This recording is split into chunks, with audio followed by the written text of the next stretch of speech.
Hello everyone, good evening. कैसे हैं सब लोग? पिछले लेक्चर में क्लास हमने डील किया था डिपॉजिट से। आई hope it is clear. It was chapter 5 जिसमें हमने सेक्शन 73 टू सेक्शन 76 कंप्लीट किया।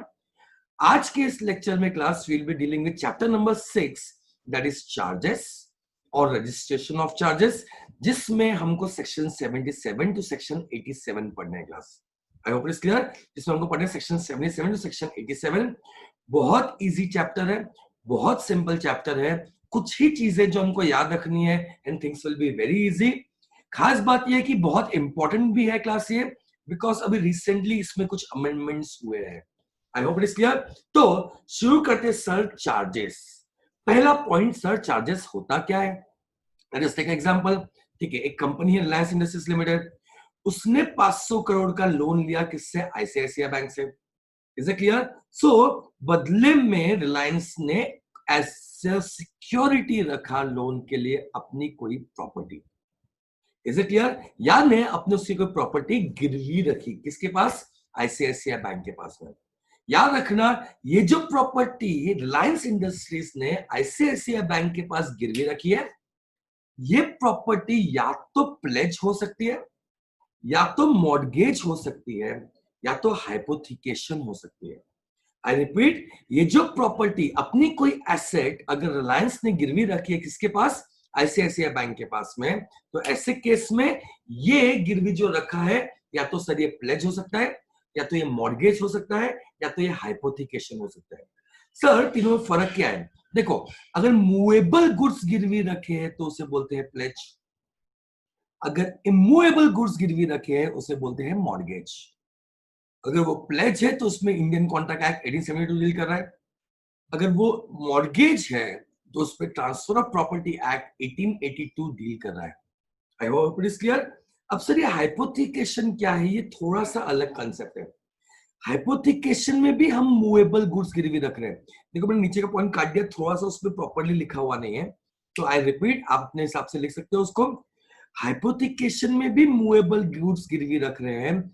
फर्क प्लेज और हाइपोथिकेशन में इतना है सर, प्लेज में अगर आप गिरवी रखते हो तो आप उसका फिजिकल पोजेशन भी बैंक को दे देते हो, या उसका फिजिकल पोजेशन भी लेंडर को दे देते हो। आई hope it is clear. Hypothecation is a concept जिसमें फिजिकल पोजेशन हमारे पास यानी बोरोवर के पास ही रहता है, इरिस्पेक्टिव ऑफ द फैक्ट कि वो गिरवी पड़ा हुआ है।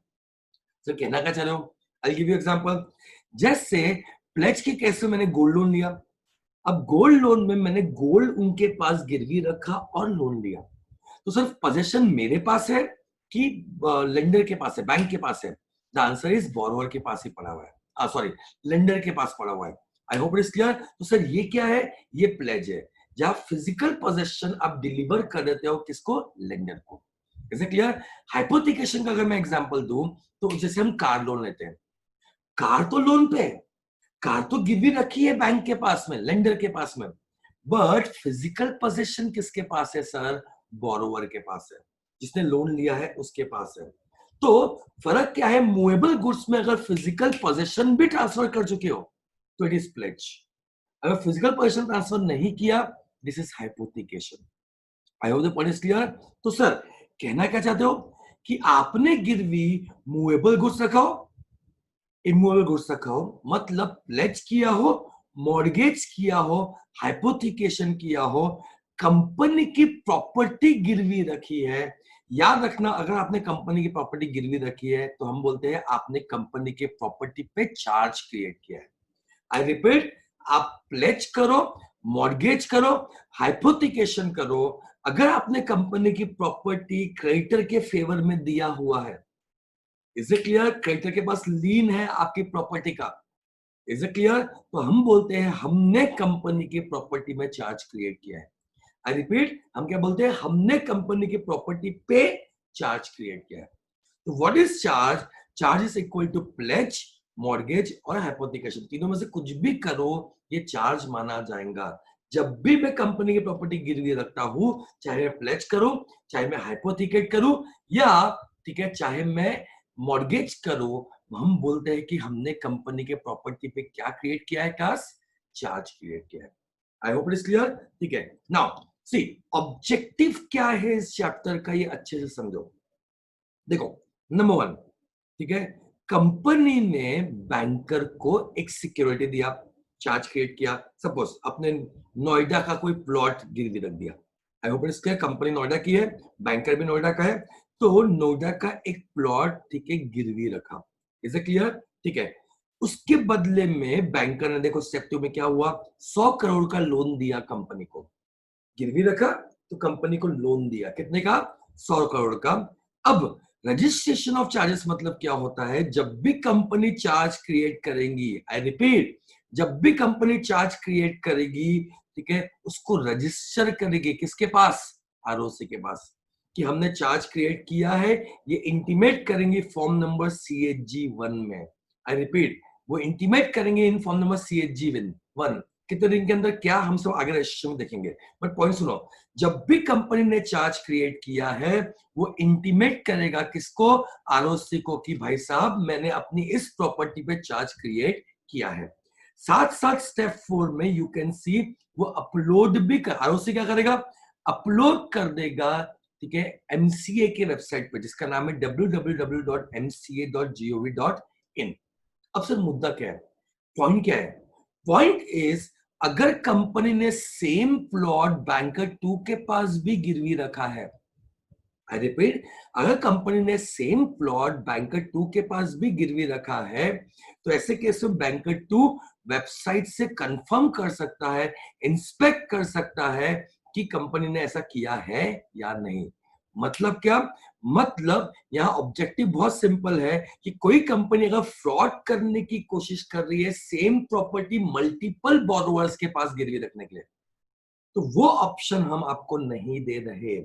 Is it clear? हमारा इंटेंशन ये है, हमारा ऑब्जेक्टिव ये है कि मैक्सिमम ट्रांसपेरेंसी होनी चाहिए और फ्रॉड्स रुकना चाहिए। इसलिए हम बोलते हैं कि भाई, जब भी कोई कंपनी की एसेट गिरवी रखी हुई है, तो ऐसे केस में आप क्या करो, आरओसी को इंटीमेट कर दो और आरओसी से अपलोड कर देगा। तो जो भी फर्दर लेंडर्स है, जो आपको लेंडिंग कर रहे हो, जिनके पास आप अपनी एसेट गिरवी रख रहे हो, चार्ज क्रिएट कर रहे हो, उनको मालूम होना चाहिए।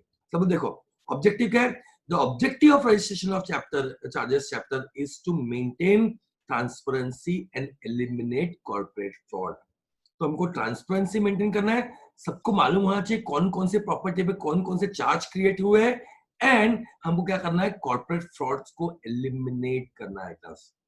I hope it's clear. तो मैंने अभी तक 2 पॉइंट मेजरली डिस्कस किए। नंबर 1, जब भी कंपनी अपने प्रॉपर्टी को गिरवी रखती है, मतलब हम बोलते हैं कि अपनी प्रॉपर्टी में उसने क्या क्रिएट किया? चार्ज क्रिएट किया।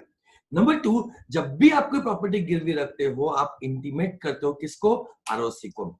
जब आप इंटीमेट करते हो आरओसी को, मतलब यू आर सेइंग कि मैं अपने कंपनी के चार्जेस को क्या कर रहा हूं? रजिस्टर कर रहा हूं आरओसी के पास में। मैं अपनी कंपनी के चार्जेस को रजिस्टर कर रहा हूं किसके पास? आरओसी के पास। आरओसी उसे वेबसाइट पे अपलोड कर देती है, ताकि कोई भी पर्सन, कोई भी लेंडर जो कंपनी से डील कर रहा है, वो देख लेगा। तो ऑब्जेक्टिव क्या है, कि इस चैप्टर का ऑब्जेक्टिव है कि आप चार्ज रजिस्टर इसलिए कर रहे हैं ताकि आपको ट्रांसपेरेंसी मेंटेन करना है और कॉर्पोरेट फ्रॉड्स को एलिमिनेट करना है। I hope it is clear. So coming to next point class, case 1 देखना क्या हुआ। केस 1 पे कंपनी ने, ठीक है, अप्लाई किया लोन के लिए, किसको? बैंकर को। आई होप इट इज क्लियर। तो बैंकर ने पूछा पॉइंट नंबर 2 में कि भाई सिक्योरिटी कितना दोगे? तो कंपनी ने बोला चलो कोई बात नहीं, पॉइंट नंबर 3 में हम अपना इमूवेबल प्लॉट 150 करोड़ रुपए का आपके पास गिरवी रख रहे हैं। कैसे क्लियर? ठीक है, उसके बेसिस पे पॉइंट नंबर 4 पे बैंकर ने लोन दिया 100 करोड़ का, किसको? कंपनी को। पॉइंट समझो क्लास, इस केस में पॉइंट समझो मैं क्या बोल रहा हूं, कंपनी ने क्या गिरवी रखा अपना? सर लैंड गिरवी रखा, प्रॉपर्टी गिरवी रखी, यानी कंपनी ने अपना कोई फिक्स असेट गिरवी रखा। I hope is clear. ठीक है, कंपनी ने कोई फिक्स असेट गिरवी रखा, मतलब this is charge against fix assets. I repeat, जब भी कंपनी अपना कोई फिक्स असेट गिरवी रखती है, उसे बोलते हैं charge assets, charge against fix assets. Now my point is, ठीक है, इस केस में 2 इश्यू आते हैं मेरे सामने। ठीक है, सोचना मैं क्या बोल रहा हूं। दो इश्यू आते हैं मेरे पास। नंबर वन, मैंने अपनी लैंड गिरवी रखी है, तो क्या ओनरशिप भी ट्रांसफर कर दिया? सर नहीं, आपने ओनरशिप ट्रांसफर नहीं किया, यानी ओनरशिप अभी भी कंपनी के पास है। आई रिपीट, ओनरशिप अभी भी कंपनी के पास है, बट क्लास वो लैंड गिरवी रखा हुआ है किसके पास? एक्सक्यूज मी, वो लैंड गिरवी रखा है किसके पास? बैंक के पास में। तो आपका सेल करने का राइट खत्म हो गया। जब तक वो गिरवी रखा है आप सेल नहीं कर सकते। सो बोलना क्या चाह रहा हूं, ऐसा चार्ज जिसमें आप कोई फिक्स असेट्स पे चार्ज क्रिएट करते हो, उससे भले ही ओनरशिप आपके पास है, बट राइट टू सेल का ऑप्शन खत्म हो जाता है। I hope it is clear. That charge is called as fix charge. That charge is called as fix. मैं जब भी फिक्स असेट पे चार्ज क्रिएट करता हूं, उसे बोलते हैं fix charge. I hope it is clear. इससे क्या होगा सर, इससे भली ओनरशिप एसेट की मेरे पास है, बट मैं बेच नहीं सकता बिना बैंकर से पूछे। Is it clear? But example number 2 अगर आप देखोगे, इस केस में भी कंपनी ने क्या किया, इस केस में भी कंपनी ने लोन के लिए अप्लाई किया, बट यहां सिक्योरिटी के तौर पे अपना रॉ मटेरियल गिरवी रख दिया। आई रिपीट, यहां सिक्योरिटी के तौर पे हमारा रॉ मटेरियल गिरवी रख दिया। अब इश्यू ये आता है क्लास कि कंपनी अगर रॉ मटेरियल गिरवी रखेंगी तो कंपनी बिजनेस कैसे करेंगे? और बिजनेस नहीं कर पाएंगी, इज इट क्लियर, तो ऐसे केस में बैंकर को इंटरेस्ट कहां से दे पाएंगे? सर बोलना क्या चाह रहे हो, ठीक है, कि हम उनको बोलते हैं देखो हमारा रॉ मटेरियल आपके पास गिरवी रख रहे हैं, बट हम रॉ मटेरियल खरीदेंगे और बेचेंगे। तो बैंकर बोलेगा जब तू रॉ मटेरियल खरीदेगा और बेचेगा, तो ऐसे केस में ठीक है, तू बेचना तेरे को अगर मैंने अलाउ कर दिया, तो ऐसे केस में मैं तो रिस्क पे आ गया। कंपनी ने बोला नहीं नहीं नहीं, आपको डरने की जरूरत नहीं है, ठीक है, आप कोई रिस्क में नहीं हो, हम बेचते हैं तो हम कंटिन्यूसली खरीदते भी जाते हैं, ठीक है। नंबर 2, आपकी जब मर्जी आए आप कभी भी शॉप पे आओ, ठीक है, कभी भी आके आप रॉ मटेरियल को इंस्पेक्ट कर सकते हो। Is it clear? पॉइंट समझो, यानी यहाँ पे कंपनी ने गिरवी रखा रॉ मटेरियल, ठीक है, इज इट क्लियर, पर वो उसी के पास पड़ा हुआ है और वो उसे खरीद और बेच सकता है। मैं बोलना क्या चाह रहा हूं, यानी जब भी आप ऐसा चार्ज क्रिएट करते हो, वो जो चार्ज आप खरीद या बेच सकते हो, उस पर डील कर सकते हो, उसे बोलते हैं फ्लेक्सिबल चार्ज या floating charge. Is it clear? First वाले केस में, फर्स्ट वाले एग्जांपल में हमने लैंड गिरवी रखा था, क्या मैं लैंड बिना लेंडर से पूछे, बैंक से पूछे बेच सकता हूं? नहीं, तो वो था फिक्स चार्ज। Whereas, मैं ऐसी कोई एसेट गिरवी रख रहा हूं, जैसे यहाँ पे हमने करंट एसेट गिरवी रखा, ऐसी कोई एसेट गिरवी रख रहा हूं जिससे मैं डील कर सकता हूं, उसे बोलते हैं फ्लोटिंग चार्ज। तो फ्लोटिंग चार्ज में क्या गिरवी रखते हैं हम? अपना स्टॉक गिरवी रखते हैं, अपना रॉ मटेरियल गिरवी रखते हैं, ठीक है। कई बार ठीक है हम ब्लॉक ऑफ एसेट गिरवी रखते हैं। आप सब इनकम टैक्स के स्टूडेंट हैं, आपने सबने पीजीबीपी पढ़ चुका होगा, तो आपको पता होगा ये ब्लॉक ऑफ एसेट्स क्या होता है। सर ब्लॉक ऑफ एसेट मतलब उस पर्टिकुलर एसेट्स का, सारे एसेट्स का ब्लॉक। इसमें कुछ एसेट्स आएंगे भी, इससे कुछ सेल भी होंगे, बट अल्टीमेटली ये ब्लॉक गिरवी रहेगा। तो सर बोलना क्या चाह रहा हूं, फ्लोटिंग चार्ज ऐसा चार्ज है जिसमें कंपनी डील कर सकती है। Is it clear? बट जितना बचा है वो बैंकर के पास चार्ज है। तो सर बोलना क्या चाह रहे हो, चार्ज दो टाइप के होते हैं, fix charge and floating charge. Fix charge में वो फिक्स असेट बैंक के पास पड़ी हुई है, इज इट क्लियर, हमारा ओनरशिप तो है पर हम उस पर डील नहीं कर सकते बैंक से पूछ के। वेयरएज फ्लोटिंग चार्ज सर ऐसा चार्ज है, ठीक है, जिसमें हम डील कर सकते हैं। I hope it is clear, ठीक है, डील कर सकते हैं, जो बचा हुआ है वो बैंक के पास पड़ा हुआ है। I hope it is clear. Now point क्या है क्लास, मैच्योरिटी पे, लोन की मैच्योरिटी में दो बातें होगी, या तो ठीक है आप लोन का अमाउंट पे कर दोगे या लोन का अमाउंट पे नहीं करोगे। अगर आपने लोन का अमाउंट पे कर दिया, आई रिपीट, ठीक है, तो वो जो चार्ज है वो फ्री हो जाएगा, ठीक है। बट अगर आपने लोन का अमाउंट पे नहीं किया, एक्सक्यूज मी, तो सामने वाला बैंक क्या करेगा, ठीक है, आपका वो चार्ज जो रखा हुआ है उसे बेच देगा। बेचने में याद रखना, फिक्स चार्ज जो है वो तो आसानी से बेच के पैसा ले सकता है, बट फ्लोटिंग चार्ज को पहले वो कन्वर्ट करेगा इनटू फिक्स चार्ज। यानी फ्लोटिंग चार्ज को बोलेगा कंपनी को तूने पैसा पे नहीं किया, अब तो उस पर डील नहीं कर सकता, अब तो उस पर डील नहीं कर सकता, मतलब तूने कन्वर्ट किया इनटू फ्लोटिंग चार्ज को कन्वर्ट किया into fix charge. The process of conversion of floating charge into fixed charge is called as crystallization of charges. I repeat, आराम से अगर पैसा पे नहीं किया तो ऑब्वियस सी बात है बैंकर चार्ज को बेच देगा. उसमें फिक्स चार्ज तो वैसे भी वो डील नहीं कर सकती थी कंपनी, बट अगर फ्लोटिंग चार्ज को बेचना है तो पहले कंपनी को मना करना पड़ेगा कि भैया तू डील मत कर, अब मुझे इसको बेचना है. मना करने के लिए उसको उस फ्लोटिंग चार्ज को कन्वर्ट करना पड़ेगा इनटू फिक्स चार्ज. तो याद रखना, conversion of floating charge into fix charge is called as crystallisation of charges. क्या बोलते हैं क्लास? Crystallisation of charges. देखो लिखा हुआ है, कन्वर्जन ऑफ फ्लेक्सिबल यानी floating charge into fix charge is called as crystallisation of charges. Crystallise क्यों कर रहे हैं सर? ताकि कंपनी ने अपने एसेट्स पे अब डील करना बंद करना पड़ेगा. ठीक है, ताकि उसको हम डील कर सके जैसे हमको डील करना है, लेंडर डील कर सके जैसे उसको डील करना है. ओके, मैंने आपको एक तरीका पता है कि क्रिस्टलाइज कब होता है, जब पैसा पे नहीं होता है. ऐसे और भी कुछ तरीके हैं जो यहाँ पे दिए हुए हैं. बहुत रेयर केस में थ्योरी क्वेश्चन आ सकता है. ठीक है, 1.5 मार्क के लिए, 2 मार्क के लिए, 3 मार्क के लिए अगर आया तो क्वेश्चन आएगा कि व्हाट आर सर्कमस्टेंसेस जहां पे हम क्रिस्टलाइज करते हैं. फिर से रिपीट करो, क्रिस्टलाइज कर रहे हो मतलब कंपनी को बोल रहे हो कि इस फ्लोटिंग चार्ज पे भी अब आप डील नहीं कर सकते. फिक्स चार्ज पे तो आप डील कर ही नहीं सकते थे, बट फ्लोटिंग चार्ज पे भी आप डील नहीं कर सकते. ठीक है, कब कब क्रिस्टलाइज करते हैं? देखो, number 1, on happening of event specified in the deed. जैसे डीड में लिखा है कि 6 महीने के बाद में आपको उसे फ्लोटिंग से फिक्स करना पड़ेगा, तो कर सकते हैं. नंबर 2, जब क्रेडिटर एनफोर्स करता है देयर सिक्योरिटी. याद रखना, क्रेडिटर एनफोर्स कब करता है? मैंने अभी एग्जांपल दिया था, जब आपने लोन पे नहीं किया, इंटरेस्ट पे नहीं किया या ईएमआई पे नहीं किया, तो वो एनफोर्स करेगा सिक्योरिटी और क्रिस्टलाइज कर देगा उसे. नंबर 3, कंपनी गोस इनटू लिक्विडेशन. याद रखना, ये लॉ में डीम्ड रूल है. कंपनी वाइंड अप पे चले गई, कंपनी लिक्विडेशन पे चले गई, तो फट से फ्लोटिंग चार्ज कन्वर्ट हो जाते हैं इनटू फिक्स चार्ज कि भाई कंपनी तू डील नहीं कर सकती. दोस आर, ठीक है, secured, those are secured debts. ठीक है, वो डेट के बदले में सिक्योरिटी रखा है तूने, तो सिक्योरिटी को तू डील नहीं कर सकता. Even if it is floating charge, वो फट से कन्वर्ट हो जाएगा into fix charge. Deemed, implied होके कन्वर्ट हो जाएगा इनटू फिक्स चार्ज. और कन्वर्ट हुआ मतलब क्या हुआ? क्रिस्टलाइज हुआ. I hope it is clear. Last point, if company ceases to carry on business. तुमको पता है क्लास कि अब ये बिजनेस करना बंद कर रही है तो पैसा आने वाला नहीं है, तो भाई अपना अपना जो गिरवी रखा हुआ सामान था, ठीक है, वो बेच के अपने पैसे निकाल दो. Is it clear? सो मैंने आपको यहाँ पे 4 केसेस बताए क्रिस्टलाइज करने के. अगर डीड में लिखा है कि ये इवेंट होने में क्रिस्टलाइज होगा तो होगा. ठीक है, सपोज डेट में लिखा हुआ है कि अगर आपके शेयर्स के प्राइस इससे कम हो गए मार्केट में, यानी आप कंपनी की हालत खराब है, तो ऐसे केस पे क्रिस्टलाइज हो जाएगा. आप कोई भी कंडीशन लिख सकते हो, कोई दिक्कत नहीं है. नंबर 2, अगर लोन पे नहीं किया, ठीक है, डिफॉल्ट किया, ऐसे केस में क्रेडिटर्स एनफोर्स करा सकता है.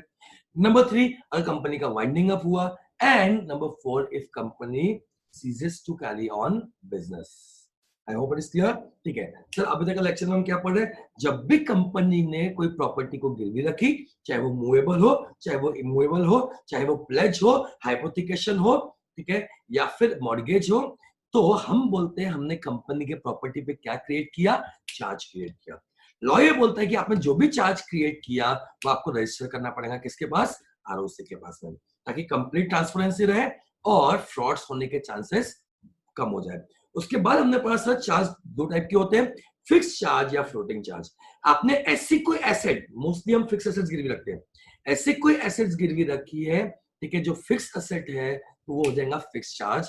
याद रखना, ओनरशिप तो कंपनी की है, हमारी है, पर हम उस पर डील नहीं कर सकते. हम बेचेंगे तभी जब हम बैंकर से पूछेंगे, लेंडर से पूछेंगे. वेरएस अगर मैं बात करूं फ्लोटिंग चार्ज क्या होता है, तो हम ऐसी कोई एसेट गिरवी रखते हैं जिसको हम यूज कर सकते हैं. जैसे हमने जैसे हमने स्टॉक गिरवी रखा, इंक्लूडिंग अपना रॉ मटेरियल गिरवी रखा, ठीक है, जैसे कि हमने, ठीक है, कोई ब्रैकेट ऑफ एसेट्स गिरवी रखा. आई होप इट इज क्लियर. इसमें कंपनी डील कर सकती है, राइट. बट ठीक है, लेंडर चाहे तो वो फ्लोटिंग चार्ज को भी फिक्स चार्ज में कन्वर्ट कर सकता है. This is called as crystallisation of charges. ये कब करेगा? जब उसको डर है कि भाई पैसे मिलने वाले नहीं है. तो कौन कौन से केसेस है जिसमें चार्जेस क्रिस्टलाइज होगी? ये 4 केसेस हम देख चुके हैं class. I hope it is clear. चलो तो आगे बढ़ते हैं. नेक्स्ट अब सबसे इंपॉर्टेंट क्वेश्चन डील करते हैं. हाँ जी क्लास, तो सबसे इंपॉर्टेंट सेक्शन इस चैप्टर का ठीक है, section 77, first section, section 77। I hope it is clear, जो बात करता है रजिस्ट्रेशन ऑफ चार्जेस की, और साथ साथ रूल 3, 4 और 6 भी इससे रिगार्डिंग बात करता है। ठीक है, ये रूल्स किसके हैं? Companies registration of charges rule 2014, दिख रहा है आपको? Companies registration of charges rules 2014। I hope it is clear. Now sir, point क्या है? पॉइंट समझना, ठीक है। अब भी इसमें ही सबसे मेजर अमेंडमेंट्स आई है जो आपको ध्यान रखना है। सर, अभी रिसेंटली 12 जनवरी से, ठीक है, एक नया ऑर्डिनेंस पास हुआ है, कंपनीज ऑर्डिनेंस, ठीक है, 2019। अब सर, ऑर्डिनेंस और एक्ट में फर्क क्या है? एक्ट आपको पता है कि लेजिस्लेचर पास करते हैं, मतलब लोकसभा और राज्यसभा पास करते हैं, और उससे प्रेसिडेंट का कंसेंट मिलता है। बट ऐसे कुछ टेम्पररी लॉज होते हैं, ठीक है, जो टेम्पररी लॉज सीधा प्रेसिडेंट, ठीक है, निकालता है। याद रखना, उसे बोलते हैं ऑर्डिनेंस। या गवर्नर हो गया या प्रेसिडेंट हो गया, कुछ टेम्पररी लॉज बनाते हैं तो उसे क्या बोलते हैं? ऑर्डिनेंस। सर, पॉइंट क्या है? पॉइंट इज, ठीक है, ऑर्डिनेंस जैसे ही प्रेसिडेंट देता है वो अप्लीकेबल हो जाता है जब तक लेजिस्लेचर उसे डिक्लाइन ना करे या मना ना करे। तो कई बार लोकसभा राज्यसभा में पास करने के पूरे प्रोसेस को छोड़ के हम ऑर्डिनेंस ही पास कर देते हैं। उससे क्या होता है? ऑर्डिनेंस लॉ भी बन जाता है, नंबर 1, भले वो टेम्पररी लॉ होगा लेकिन वो लॉ भी बन जाता है, नंबर 1। नंबर 2, जब अगर लोकसभा राज्यसभा ने उसे रिजेक्ट नहीं किया तो it continues to be law. Is it clear? तो पॉइंट क्या है सर, कि ये ऑर्डिनेंस आने के पहले रजिस्ट्रेशन के टाइम लिमिट्स और रूल अलग थे। क्या थे सर? हम वो भी देखेंगे। और ये ऑर्डिनेंस आने के बाद जो टाइम लिमिट और रूल्स है वो क्या है? अलग है। Is it clear? This is the amendment जो आपको ध्यान रखना है। हम क्या बोलते हैं, 12 जनवरी को यह ऑर्डिनेंस आया, उसके बाद जो भी कंपनी चार्ज क्रिएट करेगी, आई रिपीट, 12 जनवरी के बाद, 2019 के बाद जो भी कंपनी चार्ज क्रिएट करेगी, सबसे पहले तो वो कंपनी इंटीमेट करेगी किसको? आरओसी को। कितने दिन में? 30 दिन के अंदर, कि हमने सर चार्ज क्रिएट किया है। अब ये इंटीमेशन किस में होगा? या तो फॉर्म नंबर CHG 1 में या फॉर्म नंबर CHG 9 में। आई रिपीट, जब भी कंपनी अपने एसेट पे चार्ज क्रिएट करती है, वो आरओसी के पास इंटीमेट करती है कि हमने चार्ज क्रिएट किया है, ठीक है, 30 दिन के अंदर, in form number either CHG 1 और CHG 9। सर, फर्क क्या है? अगर डिबेंचर के अगेंस्ट में चार्ज क्रिएट किया, आई रिपीट, अगर डिबेंचर के अगेंस्ट में चार्ज क्रिएट किया तो CHG 9, वेरएस किसी और उधारी के अगेंस्ट में चार्ज क्रिएट किया तो CHG 1। तो नॉर्मली तो हम CHG 1 ही फाइल करते हैं आरओसी के पास, रजिस्टर करते हैं आरओसी के पास, बट अगर डिबेंचर के अगेंस्ट में चार्ज क्रिएट किया है तो CHG 9। Is it clear? I repeat, जब भी कंपनी चार्ज क्रिएट करेगी किसके पास? लेंडर के पास में, तो ये रजिस्टर करेगी किसके पास? आरओसी के पास। कितने दिन के अंदर? 30 दिन के अंदर। कौन से फॉर्म में? फॉर्म नंबर CHG 1 और CHG 9। CHG 1 किसके लिए? किसी और उधारी के अगेंस्ट में है तो। CHG 9 किसके लिए? अगर डिबेंचर्स के लिए तो। जैसे ही आप चार्ज रजिस्टर करोगे किसके पास? आरओसी के पास। आरओसी आपको एक सर्टिफिकेट देगा कि हाँ भाई चार्ज क्रिएट हो गया है, इन form number CHG 2। I hope it is clear. Form number CHG 2। तो सर यहाँ पे कितने फॉर्म देख लिया अपने? 3, CHG 1, CHG 9, CHG 2।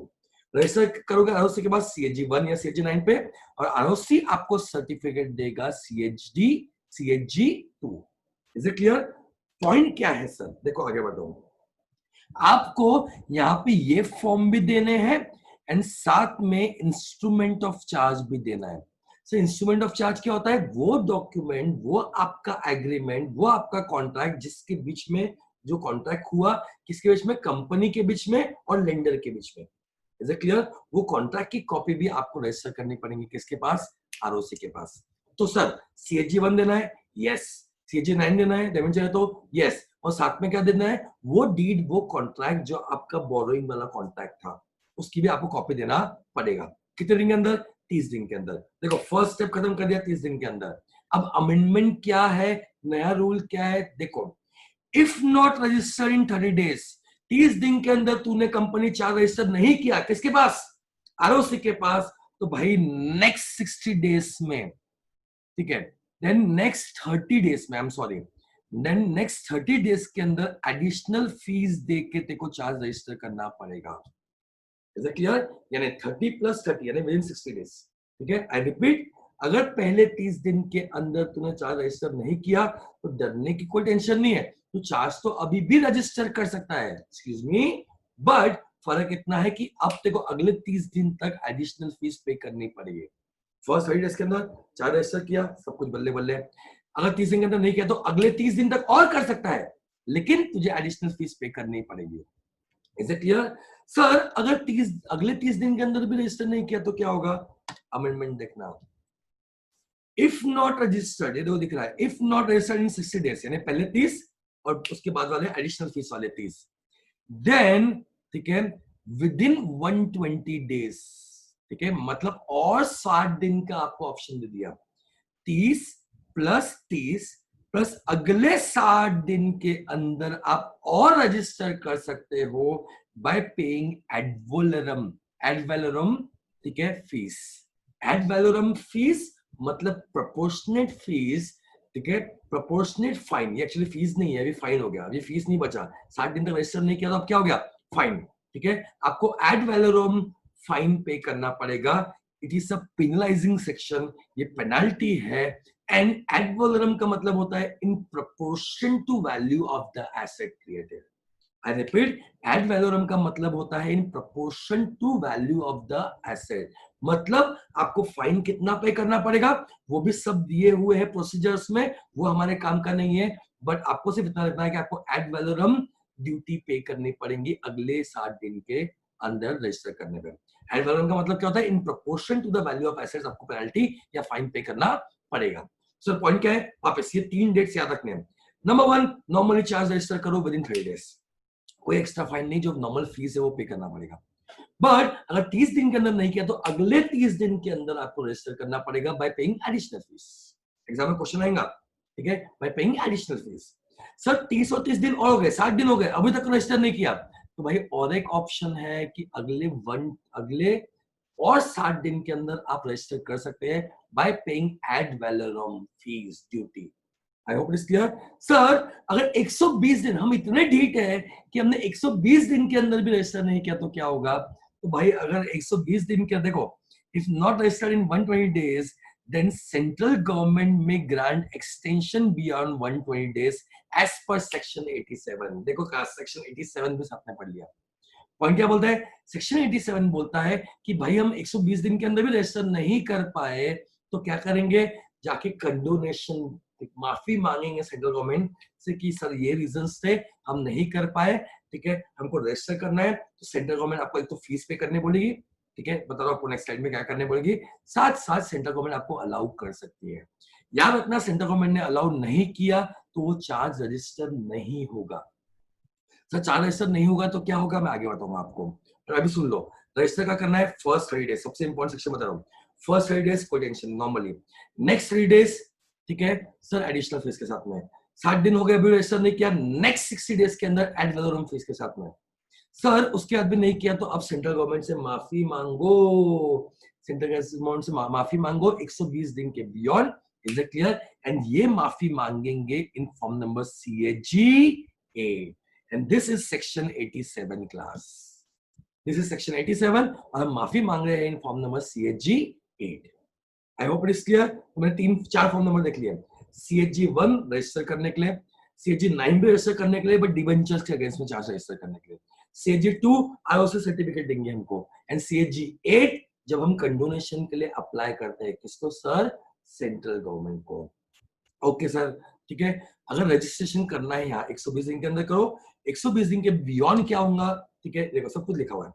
30 दिन के अंदर नॉर्मल फीस, नेक्स्ट 30 दिन के अंदर एडिशनल फीस, नहीं हुआ तो अगले 60 दिन के अंदर एड वैलोरम ड्यूटी फीस, और बियॉन्ड 120 डेज सेंट्रल गवर्नमेंट से आपको कंडोनेशन लेना पड़ेगा अंडर सेक्शन 87 बाय फाइलिंग कौन सा form? Form number CAG 8। Is it clear sir? Sir ठीक है, एक और इंपॉर्टेंट पॉइंट, आप प्लेज करो कि आप मॉर्गेज करो, ठीक है, मैंने आपको बताया था कि साथ में आपको वो लीगल साथ में, ठीक है, डीड भी देना पड़ता है। ये देखो, उनको इंस्ट्रूमेंट ऑफ चार्ज भी देना पड़ता है, ठीक है। पॉइंट क्या है क्लास? पॉइंट इज, ठीक है, अगर प्लेज किया है तो इंडियन कॉन्ट्रैक्ट एक्ट एप्लीकेबल है। इंडियन कॉन्ट्रैक्ट एक्ट में स्पेसिफिकली दिया हुआ है कि कॉन्ट्रैक्ट कैन बी ओरल और रिटन। तो कई बार स्टूडेंट्स के मन में क्वेश्चन अराइज होता है सर कि क्या ओरल चार्जेस भी रजिस्टर करने पड़ेंगे आरओसी के पास? The answer is yes. आपने कोई ओरल कॉन्ट्रैक्ट किया है तो भी आपको रजिस्टर करना पड़ेगा, किसके पास? आरओसी के पास। अब सर ओरल कॉन्ट्रैक्ट में कोई डीड तो नहीं होंगी, तो ऐसे केस में क्या करेंगे? कुछ नहीं, आपको एक बोर्ड रेजोल्यूशन पास करना पड़ेगा और उसकी कॉपी आपको आरओसी के पास देना पड़ेगा। एंड यहाँ पे board resolution will be instrument of charges. मैंने ये स्लाइड में आपको क्या समझाया कि अगर ओरल कॉन्ट्रैक्ट भी होता है तो आपका इंस्ट्रूमेंट ऑफ चार्ज तो नहीं है, तो ऐसे केस में क्या करेंगे? बोर्ड मीटिंग लेके बोर्ड रेजोल्यूशन पास करो, उसकी कॉपी आरओसी को दे दिया, मतलब समझ गया कि कोई दिक्कत नहीं है, ठीक है, it is valid. I hope it is clear. चलो क्लास आगे बढ़ते हैं। तो क्लास मैंने आपको एक एग्जांपल दिया है समझाने के लिए, ठीक है, कि 120 दिन के बाद रजिस्टर होगा तो क्या होगा। देखो, कंपनी अगर रजिस्टर कर दी 120 दिन के बाद में, अज्यूमिंग सेंट्रल गवर्नमेंट से परमिशन मिल गई हमको, तो उसको नॉर्मल फीस भी फाइल करना पड़ेगा, एडिशनल फीस भी फाइल करना पड़ेगा, एड वैलोरम फीस भी ड्यूटी फाइल करना पड़ेगा, और साथ साथ सेंट्रल गवर्नमेंट की कॉपी भी देनी पड़ेगी, जो उन्होंने कंडोनेशन दिया है वो कॉपी भी देनी पड़ेगी, किसको? आरओसी को। आपको बता दूं, मॉड्यूल में सेंट्रल गवर्नमेंट दिया हुआ है, बस सेंट्रल गवर्नमेंट का ये पावर ट्रांसफर हो चुका है रीजनल डायरेक्टर को। तो आप सेंट्रल गवर्नमेंट लिखो, आप रीजनल डायरेक्टर लिखो, it is one and the same thing, but I am telling you कि सेंट्रल गवर्नमेंट का ये पावर जो है वो रीजनल डायरेक्टर को ट्रांसफर हो चुका है। Is it clear? ठीक है। अब सर ये अमेंडमेंट था, हर वो चार्ज जो 12 जनवरी या उसके बाद रजिस्टर होगा उसके लिए ये रूल है। सर उसके पहले क्या रूल था? उसके पहले क्लास एड वैलोरम फीस का तो ऑप्शन ही नहीं था। पहला ऑप्शन था 30 दिन के अंदर रजिस्टर करो, नॉर्मल जो रूल था वही। वो नहीं हुआ तो नेक्स्ट 270 डेज के अंदर एडिशनल फीस करके करो। नेक्स्ट 270 डेज का ऑप्शन दिया था, इसीलिए ये चेंज लाना पड़ा कि बहुत ज्यादा दिन का ऑप्शन दे दिया था, कंपनीज बहुत लेट रजिस्टर करती थी, इसलिए हमने जल्दी करवा दिया उसको। और 270 दिन के भी जा चुके हैं, 30 प्लस 270 दिन मतलब 300 दिन भी जा चुके हैं, उसके बाद आपको सेंट्रल गवर्नमेंट से कंडोनेशन मांगना पड़ता था। तो फर्क क्या है? 30 सेम है पहले नॉर्मल फीस के हाथ में, फिर यहाँ नेक्स्ट 270 डेज में एडिशनल फीस, अभी के लॉ में नेक्स्ट 30 डेज में एडिशनल फीस, फिर वहां एडवर्म फीस कुछ भी नहीं था, यहाँ पे नेक्स्ट 60 डेज के अंदर एडवर्म फीस, उसके बाद सेंट्रल गवर्नमेंट से जाके हमको क्या मांगनी है क्लास? माफी मांगनी है। This is the difference between old law and new law, ठीक है। इसका इंपैक्ट क्या पड़ेगा क्लास? तो रिवाइज करते चल रहे हैं, साथ साथ याद भी कर लेंगे, ऐसे चैप्टर इस जगह पे खत्म हो जाता है। ऑलराइट, ठीक है। हमने क्या बोला? जब भी कंपनी की प्रॉपर्टी गिरवी रखी, यानी प्रॉपर्टी पे चार्ज क्रिएट किया, चार्ज क्रिएट किया तो आपको रजिस्टर करना पड़ेगा किसके पास? आरओसी के पास, फॉर्म नंबर सीएजी 1 या सीएजी 9, ठीक है। Before companies amendment ordinance, is it clear? क्या होता था? 30 दिन के अंदर रजिस्टर करो आरओसी के पास में, इज इट क्लियर? 30 दिन के अंदर रजिस्टर नहीं किया तो नेक्स्ट 270 डेज का टाइम दिया था। उसके बाद भी नहीं किया तो फिर सेंट्रल गवर्नमेंट से कंडोनेशन यानी माफी मांगनी पड़ती थी। Is it clear? नए लॉ में ऑर्डिनेंस के बाद क्या हुआ, ठीक है, 12 जनवरी के बाद में क्या हुआ कि अब जो भी चार्जेस रजिस्टर हो गए किसके पास? आरओसी के पास। पहले 30 दिन के अंदर, नहीं हुआ तो नेक्स्ट 30 दिन के अंदर एडिशनल फीस के साथ में, नहीं हुआ तो अगले 60 दिन के अंदर एड वैलोरम फीस के साथ में, ये भी नहीं हुआ तो फिर सेंट्रल गवर्नमेंट से कंडोनेशन मांगना पड़ेगा। जो भी चार्ज आप रजिस्टर करोगे आरओसी के पास में, फॉर्म नंबर सीएजी 1 या सीएजी 9 में होगा। Is it clear? साथ में आपको इंस्ट्रूमेंट ऑफ चार्ज देना पड़ेगा, और अगर ओरल कॉन्ट्रैक्ट है तो आपको बोर्ड रेजोल्यूशन की कॉपी देनी पड़ेगी। आई होप इट इज क्लियर, ठीक है। उसके बाद कंपनी आपको सर्टिफिकेट देंगी कि हाँ हमने चार्ज रजिस्टर कर दिया है इन फॉर्म नंबर सीएचजी 2। इसमें हमने और चीज देखी सर कि form number CHG 8 is for condonation. I hope it is clear, ठीक है। अब मैं आपको एक नई चीज सिखा रहा हूं, this is a transition rule. Transition rule क्या बोलता है? हर वो चार्ज जो पहले क्रिएट हुआ ऑर्डिनेंस आने के, आई रिपीट, हर वो चार्ज पहले क्रिएट हुआ ऑर्डिनेंस आने के, ये आपको कोई भी हालत में रजिस्टर करना है। हेलो, कोई भी हालत में रजिस्टर करना है, या तो 300 days from creation, I repeat 300 days from creation या 6 months of ordinance whichever is earlier.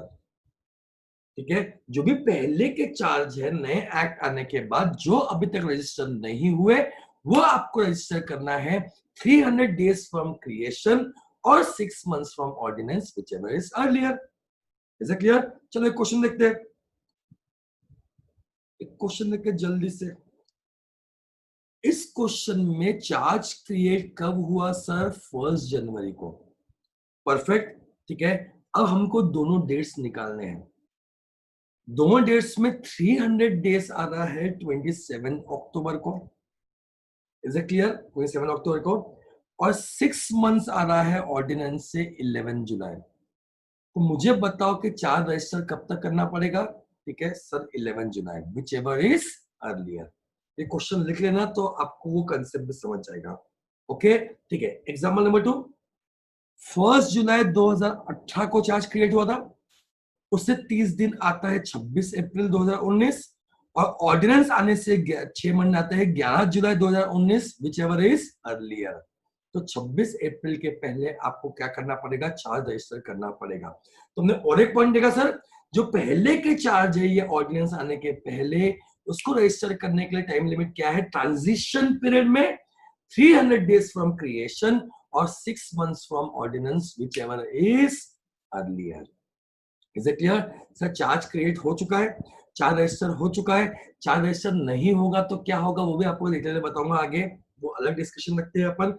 Next point, ठीक है सर, इफेक्ट ऑफ रजिस्ट्रेशन क्या है वो देख लेते हैं। ठीक है, every charge shall be deemed to be notice to general public. ये डॉक्ट्रिन ऑफ कंस्ट्रक्टिव नोटिस सामान्य क्लास। एक बार चार्ज आपने रजिस्टर कर दिया, ठीक है, इसका मतलब जनरल पब्लिक को हमने नोटिस दे दिया। उसके बाद भी कोई मरने से आया, हमारे साथ कॉन्ट्रैक्ट किया, तो doctrine of constructive notice apply होगा। कंपनी को कोई लेना देना नहीं है, वो डील करते बैठेगा। It means it is duty of general public to inspect the details of charges created by company before entering into contract। और कंपनी ने अगर रिपीटेड कॉन्ट्रैक्ट किया सेम प्रॉपर्टी पे तो गलती कंपनी की नहीं है, गलती किसकी है? वो बाहर वाले की है। क्यों? डॉक्ट्रिन ऑफ कंस्ट्रक्टिव नोटिस क्या बोलता है? इट्स अ पब्लिक डॉक्यूमेंट, ठीक है, कोई भी चेक कर सकता है। याद रखना, वेबसीआई जो है एमसीए का, ठीक है, उसे हम बोलते हैं इंडेक्स या रजिस्टर और index of charges. I repeat, उसे हम बोलते हैं रजिस्टर और index of charges. I hope it's clear, ठीक है। वो पब्लिक फोरम पे जो चाहे वो रिक्वायर्ड फीस पे करके वो इंस्पेक्ट कर सकता है। I hope it's clear. तो अगर आपने इंस्पेक्ट नहीं किया तो गलती किसकी है? आपकी है। तो कितने सेक्शन हो गए अपने? 2, सेक्शन 77 और सेक्शन 80, ये अभी वाला effect of registration. Number 2 sir, ठीक है, अपने फॉर्म कौन से देख लिए? CHG 1 देख लिया, CHG, ठीक है, 9 देख लिया, ये बचा CHG 8 देख लिया कंडोनेशन का, और CHG 2 दे दिया, देख लिया जो सर्टिफिकेट मिलेगा किससे? ROC से। ऑलराइट क्लास, ठीक है। अब आगे बढ़ते हैं, नेक्स्ट पॉइंट देखते हैं। So next section class is section 78। Section 78 इतनी ही बात करता है कि अगर 30 दिन के अंदर रजिस्टर नहीं किया, किसने? कंपनी ने। अगर कंपनी ने चार्ज रजिस्टर नहीं किया तो लेंडर को, मतलब बैंकर को भी ऑप्शन है। अगर 30 दिन के अंदर चार्ज रजिस्टर नहीं हुआ तो लेंडर यानी बैंकर को भी ऑप्शन है कि वो भी चार्ज क्रिएट कर सकते हैं।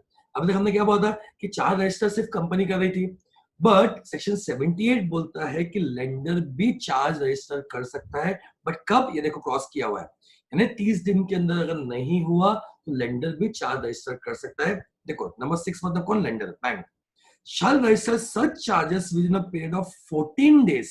30 दिन खत्म होने के बाद 14 दिन के अंदर after giving notice to the company. Company notice दे देगा, देख भाई तूने चार्ज रजिस्टर नहीं किया, मैं चार्ज रजिस्टर कर रहा हूं। Unless company itself registers the charge or shows sufficient cause by such charge is not registered। Okay, section 78 बहुत सिंपल है। कंपनी ने चार्ज रजिस्टर नहीं किया, कोई गल नहीं, कोई टेंशन नहीं। 30 दिन के अंदर रजिस्टर नहीं किया तो बैंकर भी चाहे तो चार्ज रजिस्टर कर सकता है विद इन 14 डेज। पर उसके पहले उसे नोटिस देना पड़ेगा कंपनी को कि तुमने 30 दिन के अंदर नहीं किया, मैं चार्ज रजिस्टर कर दूंगा। Is it clear? This was section 78. तो अपने 3 सेक्शन हो चुके class, section 77, section 78 and section 80. Section 77 बात करता है रजिस्ट्रेशन ऑफ चार्जेस. सबसे इंपॉर्टेंट क्वेश्चन आज तक एग्जाम में 99% टाइम उसी से क्वेश्चन आया. सेक्शन 78 बोलता है कि वो नहीं करता तो लेंडर खुद भी कर सकता है अगर कंपनी नहीं करती तो. और सेक्शन 80 बोलता है effect of registration of charges. ये तीनों बंच सेक्शन है, ये तीनों एक दूसरे से रिलेटेड सेक्शन है class. I hope it is clear. चलो आगे बढ़ते हैं. ओके सर, ठीक है. नेक्स्ट कंसेप्ट क्या है? Modification of charges. I repeat, next concept क्या है? Modification of charges. छोटा सा कंसेप्ट है. एक बार चार्ज रजिस्टर हो गया सर, उसके बाद आपके मतलब कंपनी के और लेंडर के बीच में कोई भी टर्म्स एंड कंडीशन चेंज होता है. आई रिपीट, कोई भी टर्म्स एंड कंडीशन चेंज होता है लेंडर के बीच में और कंपनी के बीच में, तो वो मॉडिफिकेशन भी रजिस्टर करना पड़ेगा आपको. किसके पास? आरओसी के पास. ठीक है सर. कब तक? कौन से फॉर्म में? सारे फॉर्म्स सेम है जो रजिस्ट्रेशन के लिए यूज हुआ था, including fines, including time limit, सब कुछ सेम है. ठीक है. आई रिपीट, जब भी कोई टर्म्स एंड कंडीशन चेंज होती है आपकी, यानी मॉडिफिकेशन होता है टर्म्स एंड कंडीशन में, तो मॉडिफिकेशन भी रजिस्टर करना पड़ेगा. किसके पास? आरओसी के पास. कौन से फॉर्म नंबर्स? जो हमने रजिस्ट्रेशन में देखा था वो. टाइम लिमिट्स जो हमने रजिस्ट्रेशन में देखा था वो.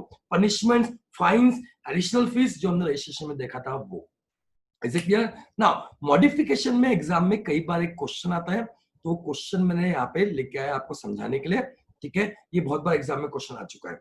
तो क्या बोलता है कि कंपनी ने लोन के लिए अप्लाई किया बैंकर को, बैंकर ने लोन दे दिया, कंपनी ने चार्ज रजिस्टर कर दिया 30 दिन के अंदर. किसके पास? आरओसी के पास.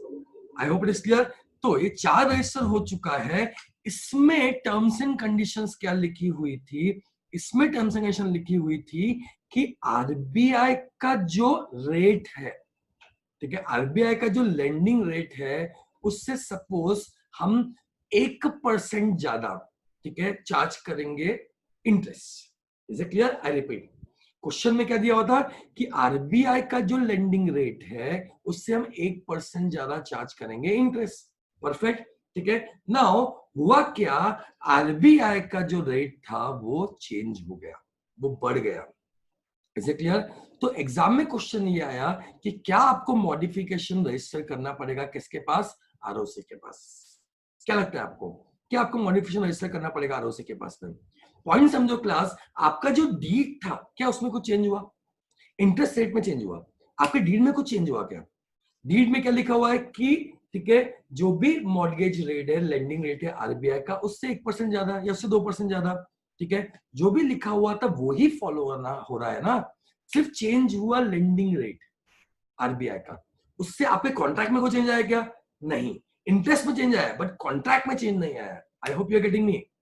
Is it clear? इसीलिए हम बोलते हैं कि it is not a modification.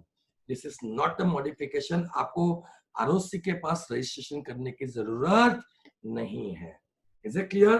तो इससे मैंने क्या बताया, देखो, अगर change in bank rate by RBI will not amount to be modification, तो आपको मॉडिफिकेशन रजिस्टर करने की जरूरत नहीं है. बट चेंज इन परसेंटेज या ऐसा कुछ चेंज हुआ जिससे लोन एग्रीमेंट में चेंज हो रहा है, this will amount to be modification. I hope it is clear class. तो अभी हमने क्या किया? अभी हमने रजिस्ट्रेशन देख लिया, मॉडिफिकेशन ऑफ चार्जेस देख लिया.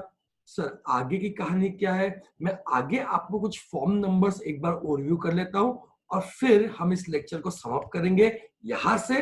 और मैं आपको एक बार नोट्स से भी सब कुछ दिखा देता हूं. नोट्स से मैंने बहुत अच्छे से फ्लो चार्ट्स के थ्रू आपको नोट्स बना के दिया है. ओके, तो charges chapter form number CHG 1 to CHG 9 है, CHG 10 है, बट CHG 10 अब एब्सोल्यूट हो गया है, तो CHG 9 तक यानी 9 फॉर्म नंबर्स है जो आपको याद रखने हैं. Is it clear? देखो, फॉर्म नंबर 1 क्या है? Intimation of creation of charge. और देखो बीच में लिखा है मॉडिफिकेशन का भी सेम फॉर्म नंबर है. जैसे आपने चार्ज रजिस्टर किया, CHG 2 में सर्टिफिकेट देगा आपको कौन? ROC. Is it clear? CHG 3 form में आप, ठीक है, मॉडिफिकेशन, वापस से मॉडिफिकेशन रजिस्ट्रेशन तो CHG 1 या CHG 9 में ही है. आई रिपीट क्लास, मॉडिफिकेशन का रजिस्ट्रेशन तो CHG 1 और CHG 9 में ही है, पर आपने मॉडिफाई किया है उसका सर्टिफिकेट देंगे कौन?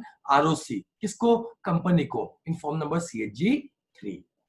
Is it clear? ठीक है। नाउ मैच्योरिटी पे अगर सेटिस्फाई हो गया, मतलब आपने अगर पैसा पे कर दिया लेंडर को, तो क्या सेटिस्फाई हो चुका है सब कुछ? यस।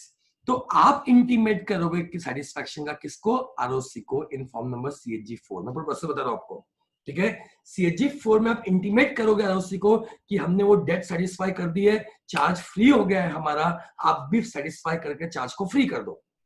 Is it clear? ठीक है। सब कुछ इंक्वायरी करने के बाद, ठीक है, ROC आपको सर्टिफिकेट दे देंगे सेटिस्फैक्शन ऑफ चार्जेस का, कि हाँ भाई सेटिस्फाई हो चुका है, ठीक है, हमने भी वो फ्री कर दिया चार्ज को। Is it clear? ठीक है, याद समझा? CHG 6 क्या बोलता है? ठीक है, जब भी कंपनी डिफॉल्ट करती है, ठीक है, तो क्रेडिटर या लेंडर क्या करता है?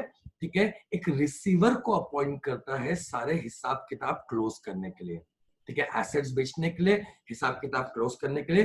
तो वो भी हमको इंटीमेट करना पड़ता है, किसको? ROC को, कि हमने एक रिसीवर अपॉइंट किया है, ठीक है, और उससे हम एसेट्स वैसेट बेच रहे हैं। वो इंटीमेशन आपका होता है फॉर्म नंबर CHG 6 में। Is it clear? Form number CHG 6 में। आगे बढ़ते हैं। CHG 7 is register of charges. I repeat, CHG 7 is register of charges. Charges का जो रजिस्टर मेंटेन करती है कंपनी, उसे बोलते हैं, वो होता है फॉर्म नंबर CHG 7 में। CHG 8 हम देख चुके हैं, condonation for delay, and CHG 9 is debentures के लिए। I hope you remember. तो ये 9 फॉर्म नंबर याद रखना, एग्जाम में इस पे MCQ पे क्वेश्चन आ सकता है। आई रिपीट, CHG 1 जब भी चार्ज क्रिएट किया, CHG 1 या CHG 9 खत्म, ठीक है। मॉडिफाई भी किया तो मॉडिफाई भी इंटीमेट करना पड़ेगा हमको ROC को, CHG 1 या CHG 9। मॉडिफिकेशन के रूल्स सारे सेम है, ठीक है, इंटीमेशन के, ओके, रजिस्ट्रेशन के समान है। CHG 2 में वो चार्ज रजिस्टर करेंगे ROC, और मॉडिफिकेशन है तो CHG 3 में वो सर्टिफिकेट देंगे किसको? ठीक है, ROC कंपनी को, ओके। CHG 4 में सेटिस्फैक्शन हो रहा है, ठीक है, सेटिस्फैक्शन हो गया, ये इंटीमेट कर रहे हैं ROC को।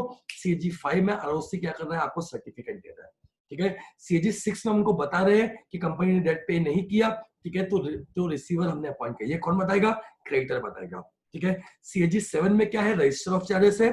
CHG 8 में क्या है? कंडोनेशन फॉर डिले है। एंड CHG 9 में ये है। यानी आपको इससे समझ चुका होगा कि हमारा जो कंसेप्ट मेजरली बचा हुआ है, ठीक है, वो कंसेप्ट है satisfaction of charges. I hope it is clear. चलो तो आगे बढ़ते हैं, नेक्स्ट कंसेप्ट पे, सेटिस्फैक्शन ऑफ चार्जेस।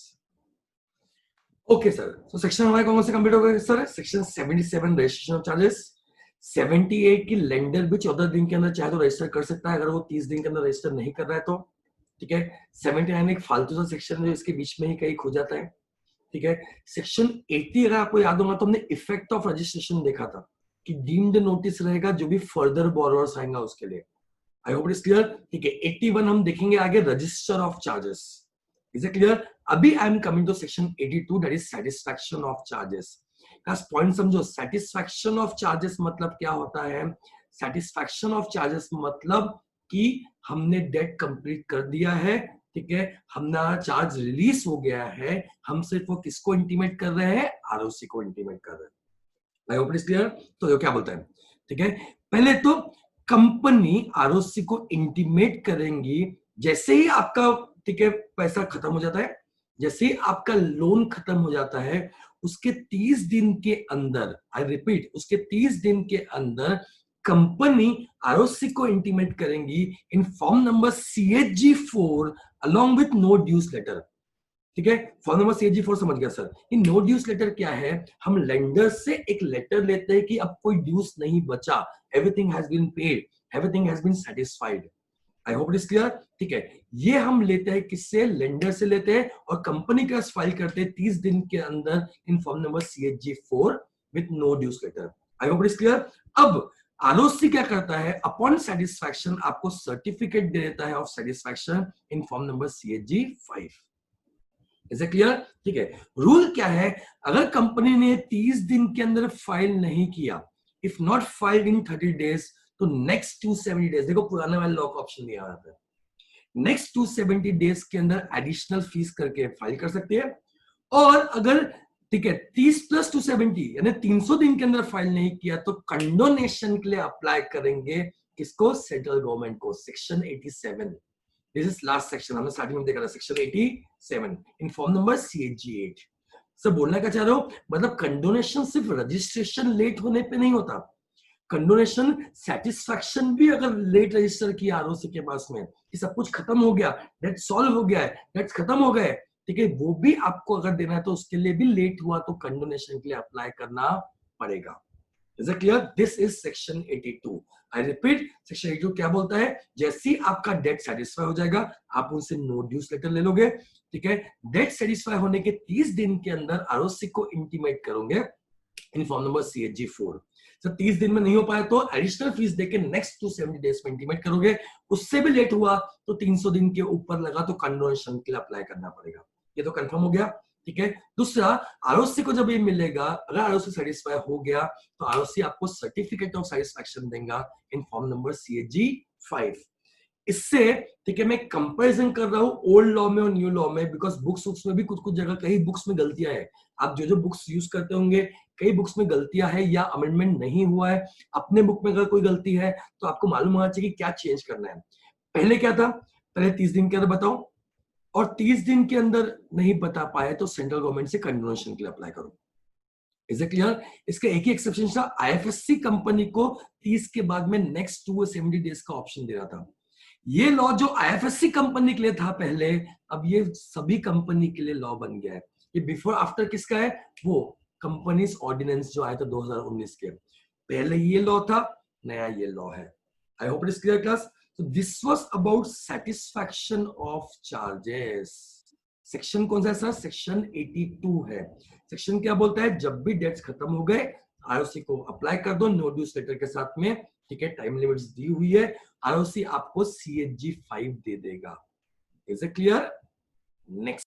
नेक्स्ट क्या बोलता है क्लास, सेक्शन 83 क्या बोलता है, देखो आखिरी कुछ सेक्शन बचे हैं, फिर एक बार नोट से ओवरव्यू कर लेंगे, अपना काम खत्म हो जाता है।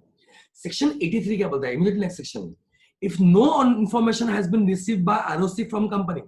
देखो ये सेक्शन 77 का काउंटर सेक्शन 78 दिया था, वैसे 82 का भी काउंटर सेक्शन दिया है 83, कि अगर आरओसी को रिसीव नहीं हुआ from company regarding satisfaction of charges and ROC satisfied that the debt has been paid, मतलब आरओसी को कहीं से मालूम पड़ा कि डेट पे हो गई, कंपनी ने तो बताया नहीं, ठीक है, ऐसा प्रैक्टिकल लाइफ में नहीं होता, प्रैक्टिकल लाइफ में आरओसी के पास टाइम ही नहीं है कि ये सब चीजें मालूम कर सके।